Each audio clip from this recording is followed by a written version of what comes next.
We good to start at the back, guys? Yeah? All right.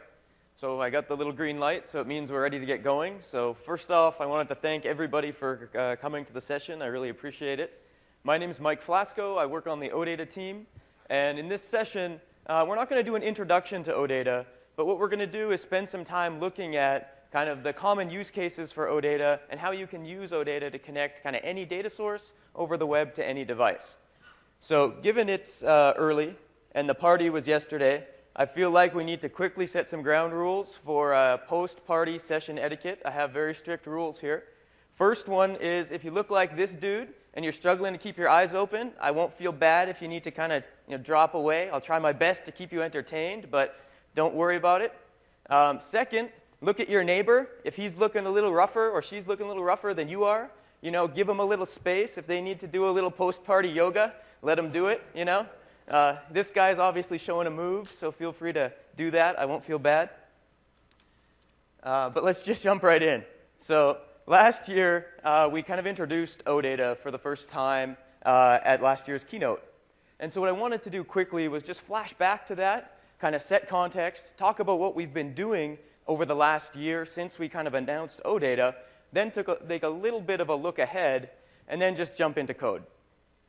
And in the code, we'll look at use cases, and we'll look at 3 use cases as kind of the most common 3 that we see people following with OData today. And then we'll end with a case study, which is kind of, I will have been yammering on for a while by that point, and then we'll look at somebody who's actually doing all of this in production in the real world. We can look at how their experiences have gone. All right, so flashback to last year's MIX. This very complicated slide was in the keynote of MIX 2010 last year. The idea was that a web API is becoming very important. And traditionally, things were all about what's your browser experience through your website, and that was how a lot of people interacted with your content. But especially these days, the browser is just one of many clients that we're trying to target. And so having a good web API is really kind of the platform for the experiences that you're trying to create. Last year, we kind of gave this the tagline, services powering experiences. And we kind of said, look, there's this shift from website to web API, where web API is kind of forming this platform that you can use to drive all these devices and all these experiences. So that was kind of the premise coming out of last year. Last year, we were starting to talk about devices a little bit at MIX, and we were talking about the shift from website to web API. This year, it's pretty obvious, right? Everybody's got a phone in their pocket. A lot of people have iPads. A lot of people have thin laptops. There's all kinds of visualization technology in browsers and HTML5. So data reach is extremely important. If that doesn't do it for you, we're starting to see a lot of these type of quotes come up. So things like smartphones are now kind of the most shipped device. You look at companies like Netflix and Salesforce. They talk about how the API is just critical to their company's strategy and how they look at it as a kind of a key enabler to keep everybody's eyeballs onto Salesforce or Netflix or whatever it is that they're trying to, whatever situation it is they're trying to drive. So basically, the gist of it is web APIs become, I think, more important, especially over the last few years. And what we've been working on with OData is trying to make it very easy for people to enable a web API that's rich enough to drive a range of experiences running on a range of devices, running on a range of platforms. So with that quick introduction, I want to just get right into some of the use cases that people have been trying out OData with over the last year. And I'm going to talk about 3 use cases in the talk. We'll spend most of our time in code so that you can kind of concretely see how to accomplish those use cases on your own if they kind of pattern match to something that's interesting for you. But first, I want to start on kind of a traditional approach. So imagine that you've got a movie catalog, and you're trying to expose that movie catalog to a range of devices. Kind of a pre-OData or pre-OData-like technology approach might be to say, let's go create a web service and put a method called getMovies and let people get the movies by rating. Next dude comes along and says, no, dude, I want it rating with paging. Next guy says, paging's cool, but what about ordering? I need it ordered in a certain way. Next client comes and says, rating isn't the thing, I want it by year filmed. Next guy says, nah, genre, I need it by genre. Next guy goes genre and rating. And quickly you end up with kind of this method soup that you've got where you're kind of in the business of trying to predict all the use cases of the clients that are trying to get at your data. hard to scale, a lot of developer work. So what you kind of want to get away from is trying to repeat yourself as a series of methods.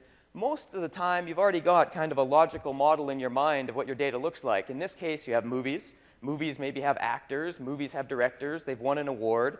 And so you've got this conceptual model. What if we could just take that model and say, I want to make that available to be queried in all kinds of rich ways so that I can drive a range of experiences and I don't have to predict a priori what the clients are trying to do to get at my data. So I'm going to show you a couple of ways to kind of expose your data using OData in a pretty rich way that lets you get away from kind of having to do a bunch of work on the server, but at the same time allows the server to remain in control of the interaction. So it's not just like my database on the web. We have the server, and it's got a number of ways that you can configure and maintain control while still giving a nice kind of flexible interface to your clients. So with that, I want to just jump right into the first use case. And people that are doing this kind of thing are already Netflix, Facebook Insights. They're all following this exact pattern that I'm about to show you. So we've been kind of working with these guys over the past year, and they've been kind of building out their services based on OData in the stacks I'm showing you. So the idea here is that you've got some data, you're trying to expose it to a range of clients, and you're not really sure what all the client experiences are going to be that are going to consume that data, but you want to make sure they have a good experience on your platform. So an example is Netflix. They want to expose all their data. Who knows what are all the ways people are going to consume Netflix data into their app, but the more Netflix out there, the happier they are. So that's kind of the key piece. Similarly with Telerik Team Pulse, that's a project management system. And so you can imagine all the different ways people want to get at project data. From the CEO to the developer to the tester to the project manager, they want to have a very rich interface. So with that, let's dive into a demo. What I've got is a Windows Azure project here. I've got one web role in it. And the first thing I'm going to do is start by creating a data service over a database. And I'm using WCF Data Services, which is Microsoft's Microsoft's library for creating OData services. In this case, we're creating a server for OData. So I'm going to say, actually, I want to go data. And I'm going to say OData validation suite. And bear with me for a second. We're going to go through a wizard. We're using the entity framework, which is our object relational mapper, which is basically going to create for me a set of objects that represent the data in my particular database. So I'm saying go to get all those tables and create me a set of objects that map to those tables. All right. So now we have kind of a pictorial view of the data. And you can see there's two main things, validation jobs and test results. The service we're going to build is a validation service. That service is going to take a URI from the user, and it's going to be a URI to an OData service, and we're going to run a bunch of tests against that URI and see if the OData service is conformant to the OData spec. So you can imagine this service being used in somebody's test backend or during development to test out if their OData service is a valid OData service and thus interops as widely as possible. So a bit of a non-traditional example, given that we're going over a database, but we're also going to have some long-running processes involved and whatnot. The key thing to know here is the URI property. When somebody adds a new validation job into the system, they tell us the URI of the service to be validated. What's going to happen here is somebody's going to insert a new validation job. We're going to get it. We're going to initialize that job, save it to the database, and then we're going to put a job onto a work queue. We're going to have a background thread reading from that work queue. It's going to actually run all the tests. So we're going to have a long-running process going in the background, running all the tests. It's going to dump all the test results into the test results table in our database so that somebody can come up to our service, post a new job, come back, be told your job is posted, we're running it, hang on a second, and then later on they can go retrieve the test results. All right, so let's get started. So let's add to this guy a data service. So again, I'm going to use WCF Data Services here. And I'm going to call this OData validator. Say add. Let's clean things up a little bit. All right, so first task, if anybody isn't familiar with data services, first task is wire up your data service to your entity framework model if you're creating a data service over a database like I am, this is a piece of cake. You go OData validation suite entities. This is the class that represents this model as a whole. It was generated for me in that wizard. Next thing, I can start making declarative statements about that model. So I can say config.set entity set access rule. And I can say anytime somebody tries to access validation jobs, I'm going to allow them only to read one job at a time, so not the entire set. And we're going to say entity set rights dot write append. So you can read one at a time. You can also insert one. Can't do anything else with that collection. With the test results collection, we're going to say that, yeah, you can read those, you can query them, you can page them, you can get them however you want to get them. Similarly, with a collection that I didn't show you yet called payload lines, this is just the payload we're actually going to validate after we've downloaded it from the target service. You can read those and query them however you want. Another nifty feature that OData has is that you can make a request to an OData service and specify that you want a graph of data to come back. So you can say, give me back a validation job and its associated test results and its associated payload lines. So what I want to do is I want to maintain control on the server about how big of a graph I'm willing to return. So in this case, I'm going to say max expand count. The number of related things that I can include in my graph is 2 wide. And the max expand depth is 2 deep. So I can kind of have a graph 2 wide, 2 deep. So I'm kind of making declarative statements about how I want my service to act and what I'm letting it do. Finally, I can say, what happens if some of these data sets become really big, like the tables of data become really large? OData's got some features built in that allow you to manage really big data sets. So, for example, if the set of test results I run is quite large, I don't want to allow everybody to query this big set. I want to kind of rate limit them a little bit or page them a little bit. So I'm going to say whenever anyone asks for test results, give them 400 at a time and tell them how to continue on from there. So it allows the server and the client to make partial progress, but allows the server to stay in control. All right, so we got the basics of a service going. I could F5 this and things would be running and we'd be just fine. But I'm going to take the liberty of removing the .svc extension at the end because I know a lot of people like to have pretty URIs and don't like that little SVC gunk. So I'm in the global ASAX of my project. I'm going to uncomment some stuff here. And this little line is just using ASP.NET Web Routing. It's saying the service available at this class, make it available at this URI.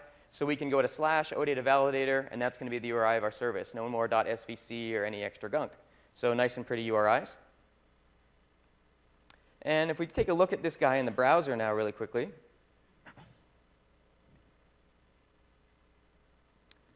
we have an error. Fabulous.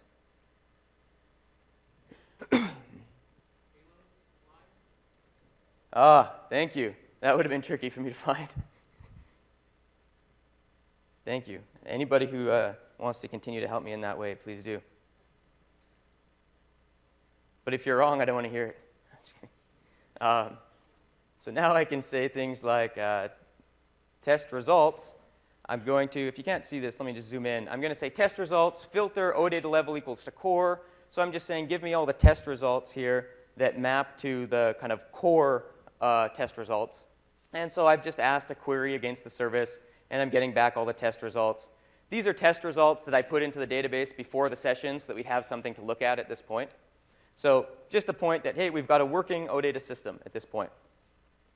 Next step that I want to do is start to initialize things so we can actually submit jobs and execute them. So I'm going to go and grab a little bit of code so that we don't have to watch me type anymore. Just hear me out for a second while I do some resolving magic here. Great. All right, so I just pasted a static constructor. What's happening here is when the service loads, we're starting up a background thread, background task on the thread pool. This task is just going to be watching an in-memory work queue, and it's going to watch for items on the queue. As soon as there's an item, it's going to dequeue it, and it's going to run the validation tests. I'm not going to show you the background thread code because it's completely uninteresting. It just sits there and watches a queue, pulls off from the queue, and then runs the tests using a little test library we have. This is just some initialization gunk I need from my little test control I wrote for this library. So with that initialized, what I want to do next is actually capture when somebody tries to insert a new validation job so we can on-queue things and get the work going. So for that, let me grab a little bit more code. And we'll go through this one in more detail.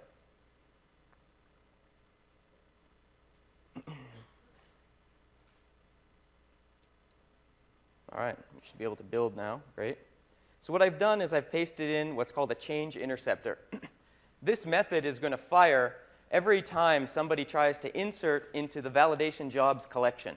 So no matter how they land on validation jobs, they go directly, they go to a test result, go back to the associated job, this method will fire. It's going to give me an in-memory representation of the job that's trying to be inserted into the system. And what I'm going to do here is I'm going to initialize this job so it's got all the values I want it to have. So obviously it's not complete. Give it an ID. Then I'm going to instantiate a little rule engine that we have. This has nothing to do with OData. This is just for the demo. I created a little rule engine that's actually going to execute tests against the job that was, against the endpoint that was submitted. And once I initialize that, I'm going to ask the rule engine, for the job that was submitted, how many tests are you going to run? That way I can return to the client and say, you submitted this job, I'm going to run this many tests against it. Last, I'm going to associate the payload lines with the validation job. So at this point, my little test control has downloaded the thing to be validated, and it's got the kind of the payload that I'm going to try and validate. And I'm just associating that payload with the payload line, so a little helper class. Last one I'm going to drill right into, which is initialize job state. All it does is it sets up a little wrapper class that hangs on to my little test control that I made for this demo, as well as the job ID. And this job state class is the thing that we're going to put onto the work queue for the background thread to pick up and then actually execute the tests on the background thread. So now what we've done is, let me roll this up. We've kind of initialized the job when it came into the system. And the last step that we need to do is actually put that job onto our work queue. But what I want to do is I only want to put it on the queue after I'm sure that the validation job has come in, we've stored that validation job in the database, and we've got everything ready to go to run tests. So I'd like to have a spot I can run code after all this stuff is already run. And I want to do my on queue onto the work queue as the very last thing. So here I'm going to say public OData validator, just to have a constructor. And here I'm going to use the processing pipeline of data services, and I'm going to plug into that processing pipeline. So I'm going to say this .processing pipeline .processed change set, which basically means we've processed the entire change. And this method is going to get run. Logically, this method runs after all of this stuff, so I'm going to put it at the bottom. And the thing I have to do here is I have to go validation job queue .onQueue job. And I'm going to add that job state that we initialized in our change interceptor just a second ago. This validation job queue is just a static in-memory queue. There's nothing fancy about it at all. It's about 10 lines. But if you wanted to run this at scale, you could imagine this being a Windows Azure queue and having a Windows Azure worker role reading this queue and executing the tests in a worker role in Windows Azure. So I simplified it just for the demo so we could get it all going. So this would basically complete the scenario that we talked about, but I'm going to kind of add a few more bells and whistles to be aware of. So I'm going to go back into the processing pipeline again, and I'm going to say, when we're processing a request, so this is something that happens at the very beginning of execution of the pipeline. So I'm going to take this, and I'm going to put it right before the change interceptor. Logically, it runs here. Normally, you'd factor this kind of stuff out, but I'm putting it all in one file so we can see it all in one go. And what I'm going to do is I'm going to use a little helper I wrote that says enable caching. And I'm going to say for payload lines, got it right this time, I think. And I'm going to say e.operationcontext.absolute.uri. And I'll do that so we can see it all. Basically, what I'm doing here is I'm saying if a request comes into the system for the payload lines collection, enable caching. Because once I've downloaded those payload lines, they don't change. So I want it, anytime somebody comes to get them again, I want it to be really fast. I just want to serve it out of the cache. I don't want to have to go back to the database to get the payload lines, et cetera. And I'm going to show you what this looks like, because it's actually really simple. There's no magic here. I just didn't want to type it all in front of you. I'm just saying if the last segment is payload lines, go ahead and enable caching. My model's pretty easy, so this is a quick check, but usually you'll do something a little more complicated. And this piece of code enables caching. It basically says, allow the client browser to cache it, allow us to cache it in the output cache of the ASP.NET output cache. This code has been there since like ASP.NET 2. So it's just direct integration with the ASP.NET caching infrastructure.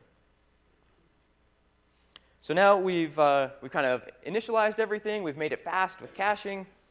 The last thing I want to do is I want this class to be, this service to be invocable from AJAX applications. A lot of times, AJAX applications can't make cross-domain calls for various reasons. But a common technique to enable that is to use something called JSON with padding, or JSON-P. I'm not going to talk about exactly how JSON-P works, but that's the technique that jQuery and all these other libraries use. If you want to make this service support JSON with padding, we've got a little extension on Codeplex that I'm going to include in my service. And it just defines an attribute. So life is pretty easy to add cross-domain support for JSON. You just go JSON-P support, and now the service does JSON-P, which is pretty cool. Let me build this guy, and at this point we should have a full-on working service. I'm going to go back to my change interceptor, set a breakpoint so I can prove that this is actually working. Normally at this point we would insert a new validation job, query for all the test results, and instead of doing that at the protocol level, I wrote a little HTML page that's got some AJAX in it that's going to let us just enter in a URI, click validate. That'll post the new job, and then it'll pull the test results collection to get all the test results. So we're going to just use that little UI instead of going directly from the protocol level. So I'm just deploying. It takes a minute because I'm running everything in the Azure local fabric. So it's kind of packaging it all up just like it would if I was deploying to Windows Azure. And it should launch in the browser here in a second. So here's my little AJAX page that I wrote. And now we want to validate a service. So let's do the service for this conference, live.visitmix.com. It would be pretty embarrassing if it fails, but hopefully it'll pass everything. And so now I'm going to click validate. It's going to post to my set. There's my breakpoint being hit. I'm going to initialize that job. I'm going to on-queue the job, and if I did everything right, I was pretty quick. It ran all the tests. It said, congratulations, this is valid. Here's all the stuff we ran. And here's the payload we downloaded and ran those results against. And so in the background, what happened is we got that post, we initialized it, put something on a work queue. The background thread picked it up, was running those tests in the background, and we just polled for those tests from the AJAX page. So a bit of a non-traditional open data example, but I wanted to show you something a little bit different than just a database exposed. So with that, I'm going to jump out of the browser really quickly, close. I'm going to run this guy one more time. I'm just priming the pump for some future demoing. And I'm going to jump out and go back to our slides here. Oh, great. So we looked at what it takes to expose some data in kind of a rich way using OData. And the next thing that a lot of people want to do is, our next use case, and a lot of the, another reason why people often use OData is they expose their data for the reason that they want to be able to reach a lot of the common devices today. So iOS, Android, Sean, you can come up, Windows Phone. And so their goal is, by putting up that OData feed, to try and reach all of those devices, regardless of what platform it is. So Sham is going to come up from our team. He's our development manager on the team. And he's going to show us how to consume that service that I just wrote from iOS using the iOS client library for OData. All right. Good morning, everyone. Like Mike said, my name is Sean Pather, and I'm the development manager for the OData and Energy Framework teams at Microsoft. And I'm here to show you what it takes to consume OData feeds on the iOS platform. So am I hitting the wrong button here? There we go. All right, so what I have here is a Mac, and I have the Xcode development environment installed, the iPhone simulator, all the rest of the iOS SDK stuff. And I've also gone and downloaded the OData client for Objective-C. So this is an open source library. You can go get it today on Codeplex. The URL there is odata.objc.codeplex.com. And this allows you to build apps for iOS that consume OData feeds. So I've gone and previously installed this on my computer, so I've got it ready to go. And I have here just a basic skeleton iPhone project. It doesn't have much in it, just the boilerplate stuff I need to get the app going. And I'll show you it runs. It displays a table with no data in it. So what we'll do is take this app and add the code using our Objective-C client library to consume the same validator service that Mike just built and have it display some test results in the iPhone. So I'll show you the URL that I'm going to hit. And so this is the same service, essentially, that Mike had before. And it's got a feed. It's got some entries in it. And in those entries are some test results. And this is just some results from a job that I submitted last night.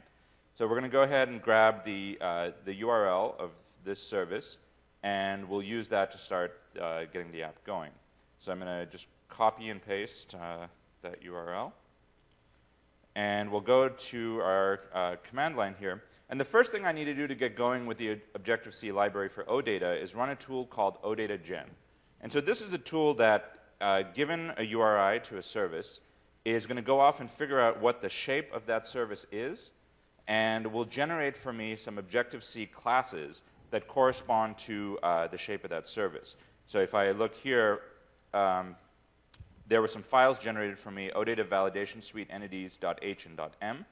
So I'll switch back over to Xcode and add those two files to my project. All right, now we're going to do some Objective-C coding, which if you haven't seen before, looks a little weird, but bear with me. So we're going to add those two files. And you can see if I hit one of these files real quick, there's basically interfaces in here for each thing in the model. Like, for example, test results is there, and there's strongly typed properties for each of the things in it. So it reflects the same model that Mike built a few moments ago.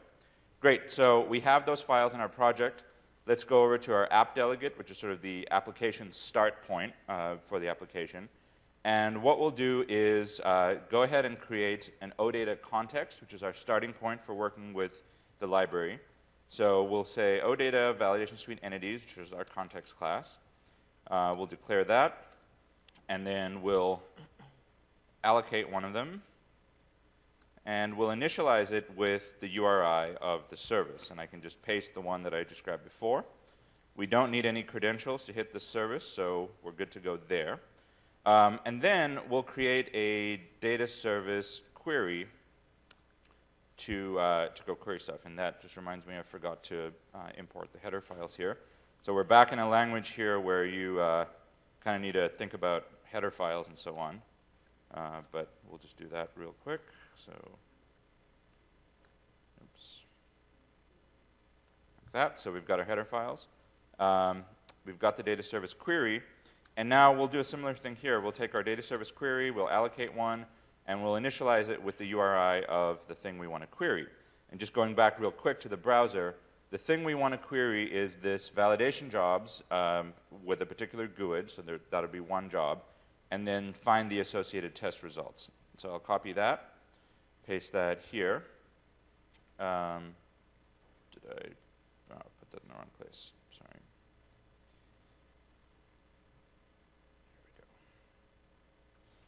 Here, and set the object context for this class to be the context I just created. Great. So now we can go get a query operation response, and we'll get one of those by sending this query object, the execute method, and we'll set the test result items here to be the results that come back from that class. And once we're done there, we're pretty much almost done. So we'll go to the response, and we'll say get result, and we should be good to go. So let me just build here to make sure I didn't screw anything up. Great, so we build. One last piece of code that we need to do is in the table view, where we display the results, we have to write a few lines of code that just actually controls the rendering of the individual table cell. So I'm going to import that same header file, and in the cell for row at index path, which is the method that the CocoaTouch framework calls to get a cell for the table. We're going to say OData validation suite model test result. We're going to get one of those, and we'll get it from this class's items, object at index, and index path row. So all of this is just standard CocoaTouch stuff. And once I have that test result, I can go to my table cell, and we'll grab the text label. We'll set the text of that to be the test results description. And we'll do one more. We'll just set the cell's detail to be the text results classification, which is really the did it succeed or fail. Like that. And we should be good to go. So if I did everything correctly, we can build, and we can run. And what you should see here is the iPhone app spin up and a table. And there you can see basically the entries that came from my OData feed for this validation job. So that, in a few minutes, is how you get an iPhone app going to consume an OData feed. Thank you. Thanks, Sean. Yeah. All right, let's jump back over the other laptop, hopefully. Great. And so we showed it in iOS. And so, of course, we'll be showing it in Windows Phone. So what we're going to do is do a similar thing, and we're going to create a similar application on Windows Phone 7.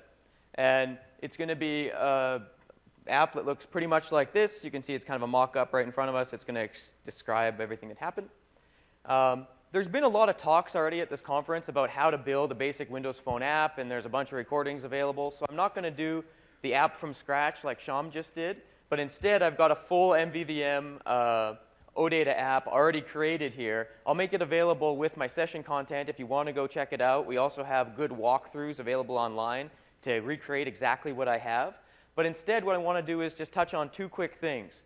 One is what's new in Mango for OData, and two, just a couple of the gotchas to know about when working on the phone. Because the basic story with Mango is that we've updated the OData client library for Windows Phone such that it's exactly the same as what you're used to on Silverlight. So if you've done it on Silverlight, you can do it on the phone. We've added back link support, so you can write all your queries using link again. We'll translate those to OData queries under the covers. And you can just write everything in link, and we'll do all the protocol gunk under the covers. Second is, remember how Sham just did that code generation step from the command line? We've added back add service reference support to allow you to do that same type of code generation from directly inside Visual Studio on the phone. So if you're used to that in Silverlight, we've added that back to the phone tools. So when you get the Mango phone tools, everything you did in Silverlight just works now in the phone. So the last thing to know about, the one thing that's different on the phone from what you might be used to on Silverlight or the desktop with OData, or what you might see in some of our past samples, is when you're on the phone, you want to take care of a step called tombstoning. Tombstoning is, if you're unfamiliar with Windows Phone, it's basically the idea of if you're looking at an OData app, or any app for that matter on the phone, and you switch away from that app to some other app, when you switch away, your application is tombstoned. Basically, that means you need to take the state of your application, save it off, so that if somebody switches back to the app, you can rehydrate the state of your app exactly how it was when you switched away. So I'm going to show you a quick way to handle tombstoning, because that's something new that we might not be used to if we're used to Silverlight or desktop development. So what I've got here, as I said, is kind of a pre-done MVVM OData app. This is my main view model. It knows how to submit a job, query for test results, etc. And what I'm going to do is teach the view model to tombstone itself. Because if you're in the MVVM pattern, the view model is the thing that binds the UI to kind of the code that knows how to interact with the service. And so the view model really is the thing that knows the state of the entire app. So I'm going to define an interface here called handle lifecycle events. It has tombstone and activate, activate just being the inverse of tombstone. And I'll explain the other property in a second. And so I'm going to have my view model support my iApplication handler thingamajig here. And then I've got an implementation of that interface already put in. And I've got tombstone implemented. And in tombstoning, the thing to do is say, do I have any state that's worth saving off? In this case, have I queried any test results?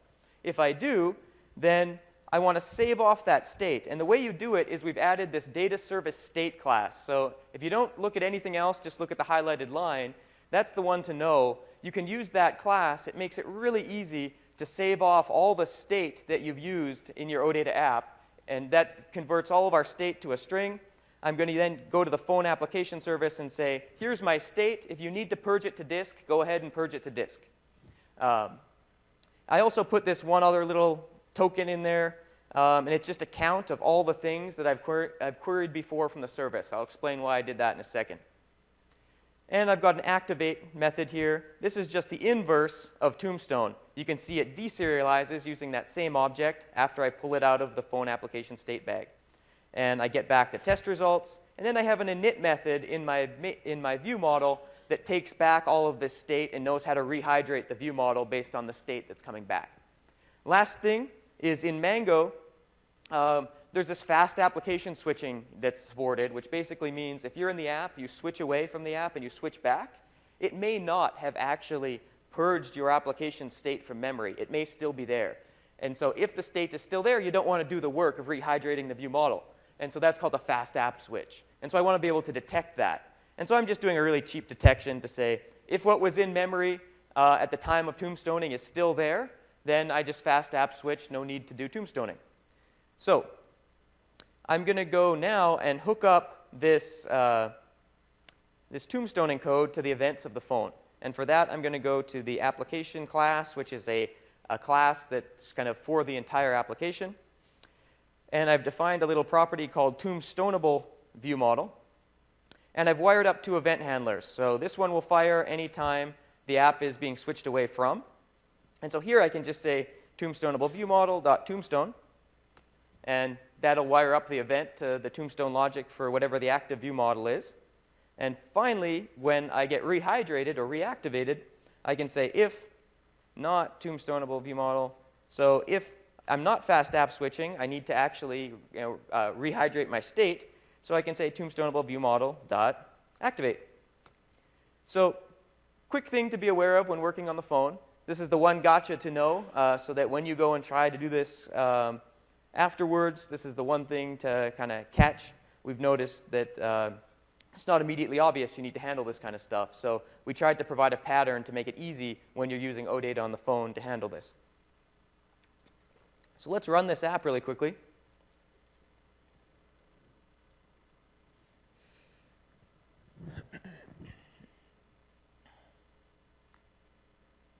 Come on. Come on. All right, here we go. So let's validate our live.visitmix.com OData again. Click validate. It's going to go talk to that same service we created earlier in the demo. There's my test results. They all passed. I click one test result. There's more information about it.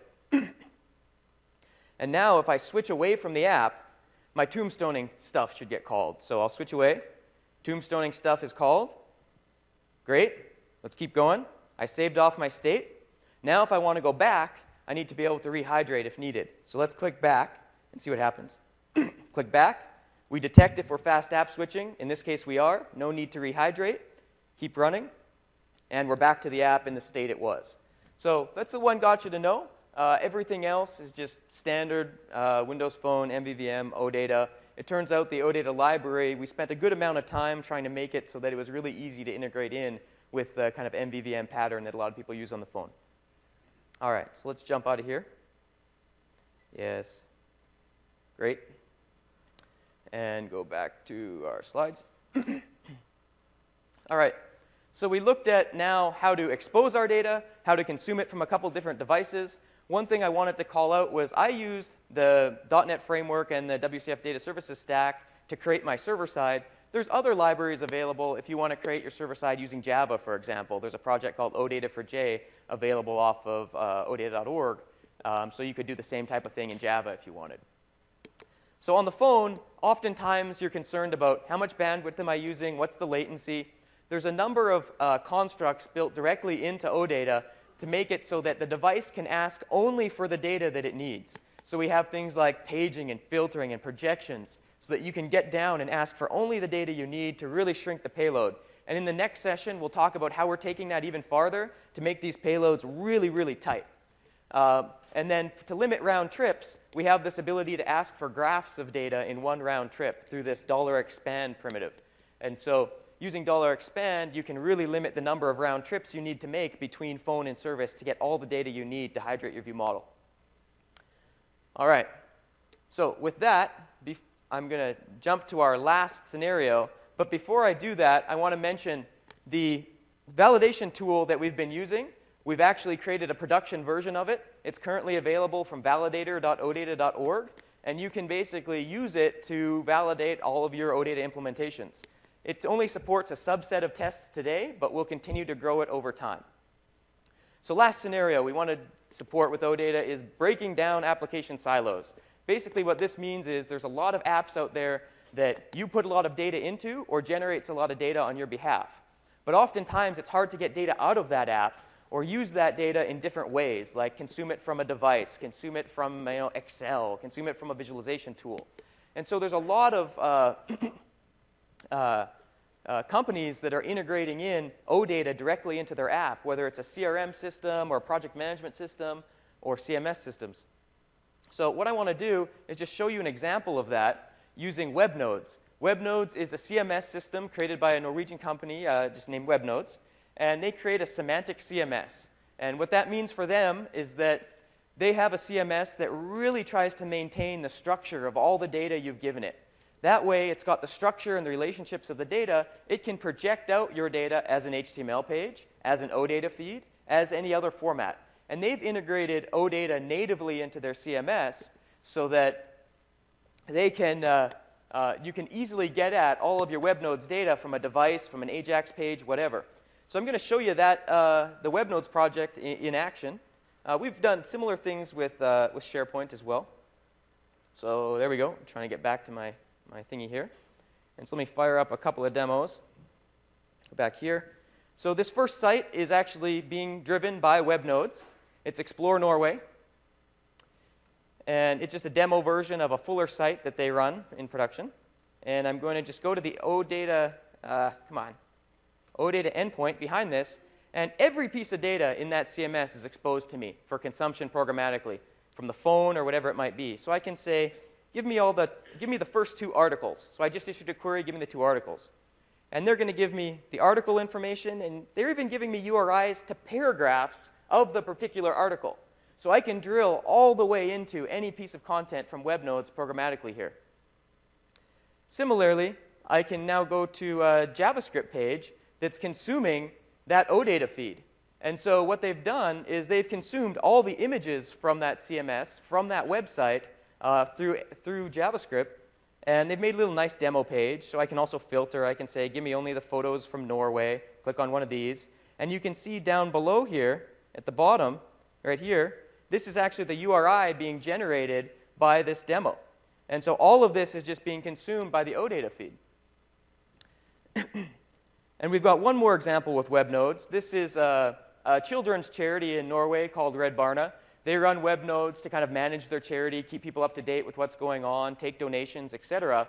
And because all this data is exposed using OData, they're able to consume it from not just developer tools, but all the other tools that are available, such as Excel and Microsoft Power Pivot. So using Excel and Power Pivot, they were able to consume all of this data into Excel by just taking that OData URL of the web page and pasting it into Excel and say, suck all the data into Excel so that we can analyze the data, see how we're going. So this particular charity is able to see how they're doing with donations. They're able to make that data available to people. And they're really able to manage their organization and see how things are going and get kind of rich visualizations about the state of their site.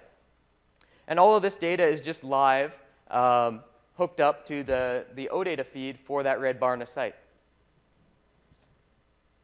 So you can do some pretty interesting things once you're able to kind of expose it in a, kind of an open way like this. So that's a couple quick examples by WebNodes. You can go to webnodes.com. They have a page on their OData integration there, and they talk about all the scenarios they've enabled using OData with WebNodes. So I encourage you to check that out. Next one, let's jump out of here and go back to PowerPoint. All right, so that was kind of the breaking down app silos approach. And we're seeing this with more and more applications all the time where you're getting these apps that have stored a ton of data, whether it's CMS systems or CRM systems, whatever they are, that are really just integrating OData natively so that as you're working with that application, the API is hydrated with all the data that you've been adding or manipulating. All right. So we looked at 3 scenarios: how to expose your data in a pretty rich way, how to consume it from any device, and then how to kind of integrate OData with applications so that you can expose data not only yourself by creating your own web services and whatnot, but by using direct integration with various applications. So hopefully that gave you a bit of a flavor for what we're trying to get towards when we say services powering experiences. The idea is that you have one rich, flexible web API that you're able to kind of put your business logic into. You model your domain, whether it's movies or enterprise data or whatever it might be, and then you're able to drive a range of experiences from Excel with BI to desktop apps in Silverlight, all the way through to iOS device applications and Windows Phone applications. So that's kind of the services powering experiences pitch, and that's kind of what we spend a lot of time trying to make sure that OData supports really well. And so I've shown you what you can do with OData today. All of this stuff you can just go do. I didn't use any experimental bits or anything like that. This is what we've been working on over the past year. There's a session in this room afterwards, I think at 10:30, given by Pablo, the architect on the team, and he's going to talk about where's OData headed? What are we hearing from customers that are using it, and how are we kicking it up a notch to make these experiences even better? And with that, I want to end with a real-world example. So I've been talking for a while and creating a bunch of demo code. We saw one real-world example, but there's another company called Eastbank Technologies. They're a global company. They do a lot in the public sector space and in other areas as well. They've been using OData, and they've been using it in a lot of their production systems. One particular system we're going to highlight here is their public transit data community. Basically, what they've done is they've created a pretty innovative take on transit information. They're able to suck in transit information from all kinds of sources, make it available, put it into SQL Azure, make it available as an OData feed, and drive a pretty rich range of experiences. And so before I talk about it any much more, let me just get this thing going here, and you'll see what I mean. So what we're looking at is, this is Eastbank stuff, and in the background you've got a tablet-like or a touch experience over top of this transit information. So you could be on your iPad figuring out, what's the best route for me to get here to here in DC in the best way possible. On top of that, you got a Windows Phone 7 application doing similar things, but obviously customized to the form factor and experience that's best in WP7. And on top of that, you've got a iOS application doing something similar, but native to the iOS device. So you can see how they've been able to leverage OData to create one common service to drive a bunch of different experiences where those experiences feel very native and natural inside of the kind of the target environment, whether it's a big touch device or a smaller device like a phone. So I love watching this video. It's far cooler than anything we ever create, and so we've been playing it for a while and just looking at it because they have a pretty slick experience for transit information. They're actually here with us at the conference and in the room, so afterwards we'll be available for questions. They'll be around as well, so if you have any questions for them about what their experience was like with OData, what services they offer, I'm sure they'd be happy to chat. Or if you want to email me, I'd be happy to get you guys in touch. So there's you can see it's creating the routes across everything. It's pretty cool. And we've got a few minutes left. And so I wanted to end by giving you a few resources. I didn't start from the OData introduction, so if you're completely new to OData, there's a lot of resources that you can use to learn. OData.org is the site you can go to that is just about the protocol, just about OData. So if you want to get started with OData, learn about what it's up, what's going on, what's currently available, what we're thinking about in the next round, what the community is thinking about, go to OData.org. If you want to get involved, if this was interesting to you, but you're like, what's going on with OData? How do I give feedback? How do I alter the direction it goes? Go to OData.org, go to the mailing list there. And basically, the way OData gets designed is it's just designed in kind of an open community. What happens is, as we get feedback from folks about, we want to try and solve the services powering experiences challenge, but we need OData to do this, or we wish it would have done that. We have these open conversations on the mailing list where people from all companies say, I wish it looked like this or worked this way, and we have open design discussions. We share all of our design thinking on the mailing list before our team starts implementing anything, or before we start changing the spec. So if you don't believe me, just go check out the mailing list. There's an archive of all our discussions. You can see actually most of the stuff that I've shown here previously discussed on that mailing list. So it's a great way to get involved. The OData spec is completely open. What I mean by that is we release it under the open specification promise, which means that anybody can pick it up, implement it IP-free. Our goal with OData is to make it such that it's completely open spec. We can get an ecosystem going of clients and servers so that anybody who decides to expose their data with OData automatically can take advantage of all the good work we've all done on the client side to consume, and vice versa. And so if you want to get involved, odata.org is the place to go. Second, validator.odata.org. As I said earlier, this is the real version of the demo I created earlier.